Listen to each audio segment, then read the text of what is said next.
This is the Xbox. Later, it was called the Xbox One, before the Xbox One was called the Xbox One. So now we don't refer to it as the Xbox One anymore, we just call it the original Xbox, or the Xbox. This video is all about the making of the original Xbox, not physically like in unethical overcrowded child labour factories, because that would bring down the mood. Instead, this video will focus from inception to conception, perception, reception and beyond, the history of the original Xbox One, the Xbox, which is also the title of the video.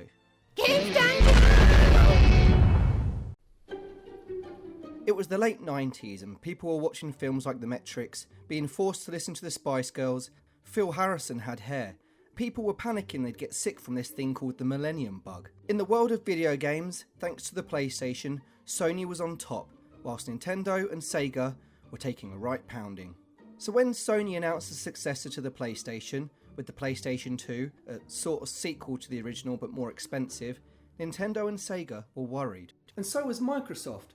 Consoles were becoming much more powerful and they felt that PS2 was a threat to PCs. Not physically, but that it might affect sales.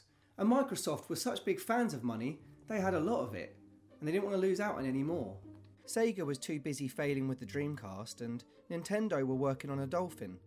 So it took Microsoft employee Seamus Buckley to do something about it, by coming up with the idea for Microsoft to lose money in other ways. So, one night, for whatever reason, I was sitting on an airplane and I got hit by cosmic radiation. Seamus claimed the cosmic radiation gave him superpowers, but not good superpowers like the ability to fly or X-ray vision where you could see through people's clothes, but a crap one, which just made him come up with a games console. A Microsoft games console. Keen to develop a games console for developers, by developers, for developers, Seamus wanted to make a games console with PC parts that could play games, like a PC, except smaller, like a games console. Now Microsoft wasn't complete strangers to the game industry. They had helped Sega by installing Windows on the Dreamcast. But what exactly does a games console need Windows for? There's no one looking in or out of it. It didn't make any sense. Many believed was a large factor in the fall of Sega. Seamus and his mate Kevin met with games developers to present their idea. Developers were extremely receptive, berating and laughing at them. One large Japanese developer could see the potential of the Xbox, as he proclaimed that no Microsoft console, and especially no American console, could succeed. You see, many had believed that lessons from Atari had not been learned. A Microsoft console would be the first American console since the Atari Jaguar, which flopped after Atari realised that Jaguars are too dangerous to have as a games console, leading to multiple children dead.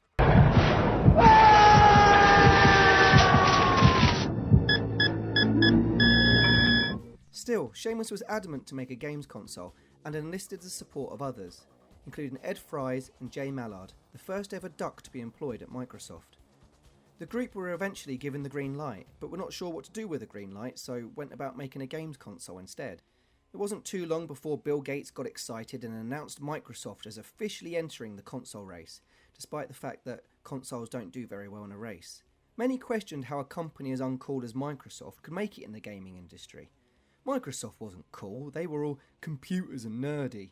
But Sony was cool, the PlayStation was cool. Sony had been spending their time annoying Nintendo and making adverts about girls with facial deformities. The original PlayStation had even been hanging out at raves and promoted drug use. All Nintendo had was a fat plumber, and Sega, well, they'd gone off to Switzerland to end it all. But being uncool didn't stop Microsoft, and in 2001 the Xbox was unveiled to the world. Let me now unveil Xbox.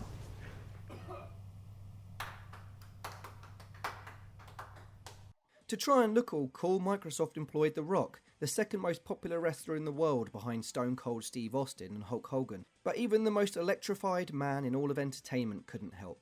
Turns out, making a console, unlike Hobbits, was no small feat.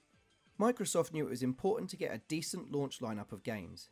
So they stole the Oddworld team from Sony and persuaded them with money to make their next Oddworld game an Xbox exclusive instead. But it was Microsoft's deal with Bungie, who were working on a first-person shooter called Halo Combat Evolved, which proved to be their best purchase. Halo was about a green man called the Master Chief, who goes around shooting aliens for being aliens. Was it right for Microsoft to flood Bungie with money for Halo? Could Halo reach the right audience? They were soon to find out. Released in America in November 2001, Microsoft finally entered the console war, despite the fact consoles wouldn't do very well in the war. The Xbox launched with games such as Addworld Carpet Munch Odyssey, Metropolis Street Racer, Shrek, Fusion Friendly, Shrek, and Dead or Alive 3. But it was their big exclusive Halo Combat Evolved which made the headline. The game was hugely popular for Microsoft.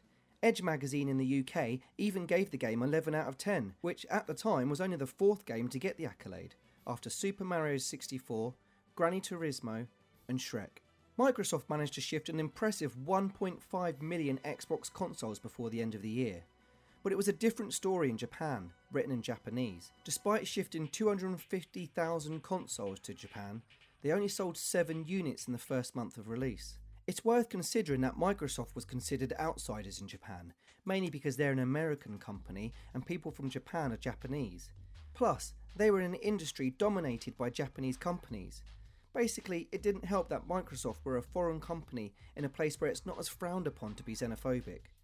Many outside the US felt that Xbox controllers and console were just too big and couldn't fit in places with small homes like Japan and the Shire. But it wasn't only Japan and Middle Earth who were not fussed by Microsoft's new console initially. Europe wasn't bothered either. After a reasonable launch in March 2002, sales of the Xbox dropped sharpish, leading to Microsoft to self-harm by cutting its prices from £299 to £199 within just 5 weeks of launch. This led to disgruntled customers who had just recently bought the console, so they were punished by being given 2 games and a controller. But the strategy actually worked. Dropping the cost of the console and losing further money increased sales. Nintendo decided they wanted to try it too, and so reduced the price of their GameCube before it had even launched to try and teach Microsoft a lesson. It didn't work. Microsoft dropped the price again, only to pick it up and find it was lower than when it initially went on release. It seemed like Microsoft was addicted to lowering the price of their console, and by 2003 they entered rehab just shortly after reducing the cost of the Xbox in the UK to £129. This was a massive drop from the £299 at launch. All this led to Microsoft taking heavy losses, financially, not staff.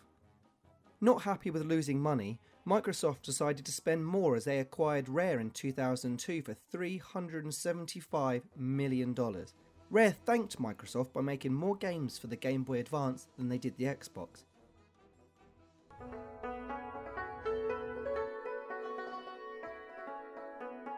I will soon experience complete oneness with an interconnected global community of game warriors. You're a piece of shit!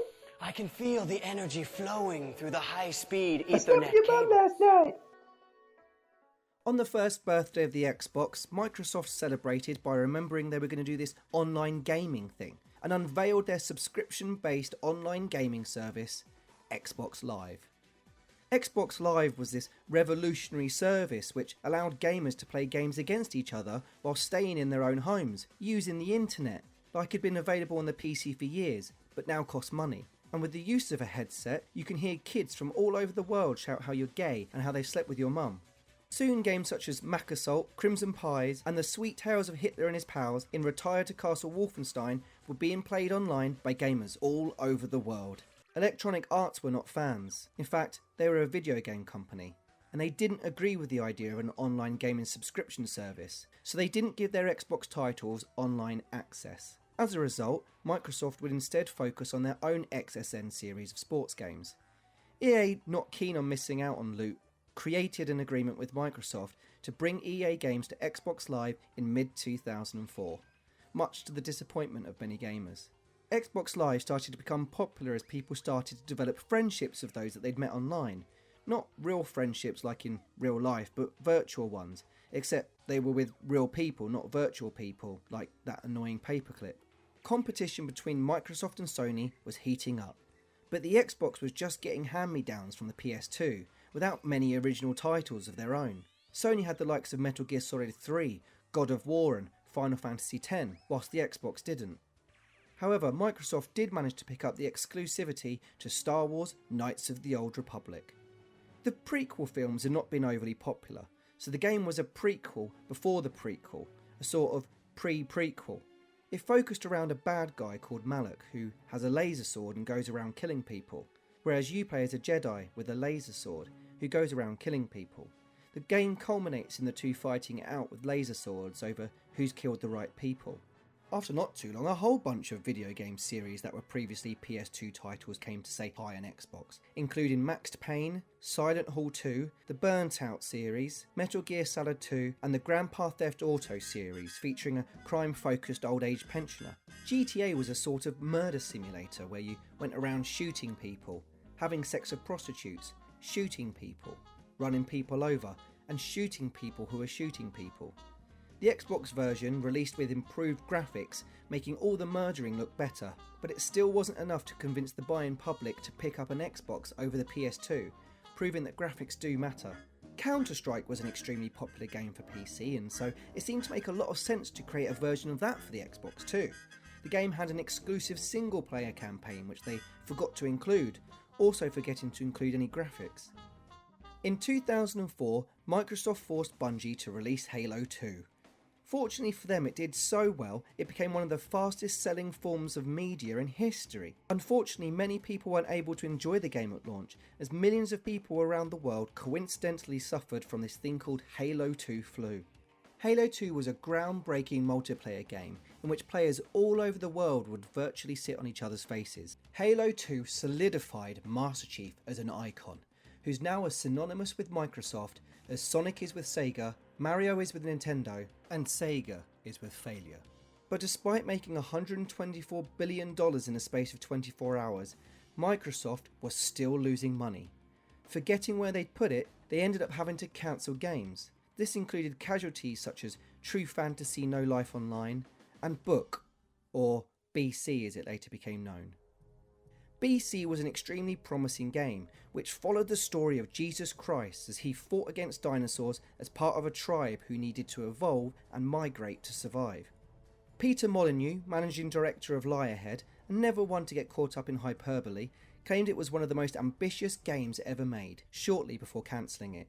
Some have suggested that Molyneux knew that it wasn't going to live up to its promises, just like the ones he'd made with the 2004 release of Feeble. Peter suggested in that game that you'd be able to plant an acorn which over time would grow into a tree. It never materialised, and embarrassed, Molyneux metaphorically hung himself from the very virtual tree he never bothered to create. With all the cancellations and lack of sales, it wasn't too long before Microsoft had other intentions and decided to cheat on the Xbox with a newer, younger model. Microsoft considered leaving the gaming industry, but instead made a 360 by making a 360 and announcing their console, the Xbox 360. But Microsoft still battled with Sony though and released games for the Xbox, which now people called the Xbox One. Whilst the PlayStation had Gran Turismo 4, the Xbox had Forza Motorsport, Sony had God of War, Microsoft had Black Ninja Gaiden, Sony had Resident Evil 4, Microsoft had Conquer Live and Remated, Sony had Killzone, Microsoft laughed and pointed to Halo 2. But by 2006, Microsoft had all but forgotten about the original Xbox. Still, Seamus Buckley feels that the Xbox came and left its mark for everyone to see. Well, Xbox was a failure. Xbox is the Halo player. Seamus, upset with the way the Xbox went, decided to bulk up, shorten his name and became WWE wrestler Sheamus. He should be happy. The Xbox did really well in retrospect, selling 25 million units and helping the PlayStation 2 become the biggest selling console of all time. With the original Xbox, Microsoft cemented their place in the game industry. They'll be difficult to budge and they'll probably be sticking around, possibly due to the cement. And that's it for this episode. Make sure to subscribe to the Games Dungeon on YouTube and follow me on Facebook, Twitter, Instagram, Mammogram, Snapchat, Pinterest, Disinterest, Reddit, Not Reddit, What's an App and Google+. Goodbye, I guess. Games Dungeon! And this is it. The first Xbox. Well, not the actual first Xbox, but the original Xbox. Well, not the original Xbox, but the first Xbox I had anyway.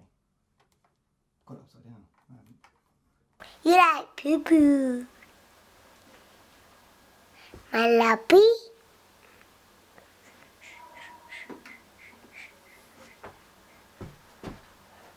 It love me.